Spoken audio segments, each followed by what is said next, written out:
dalam hamarata lampi kang dana jatba nanggi pun silam bidudi kudong tiba panggani Gauriye Prabhuna awaga pon didagi tabiyu kan sidana pun silai ringaida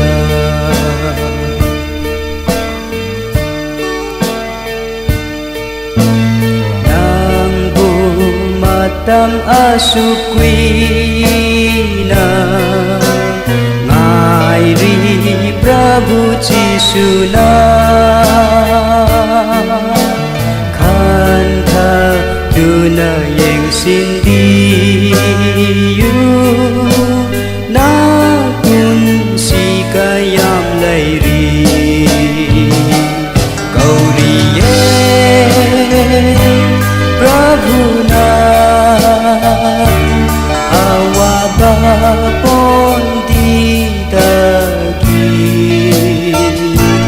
tabiyu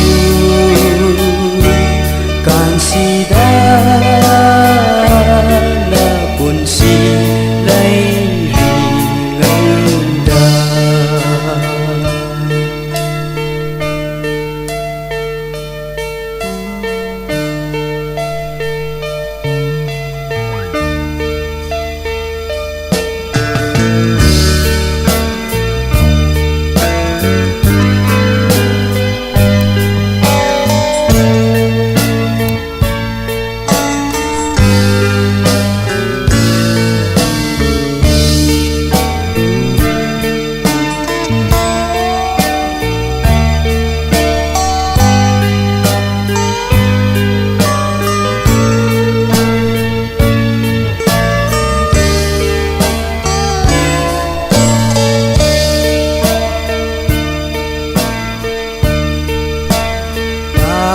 banggi irang marah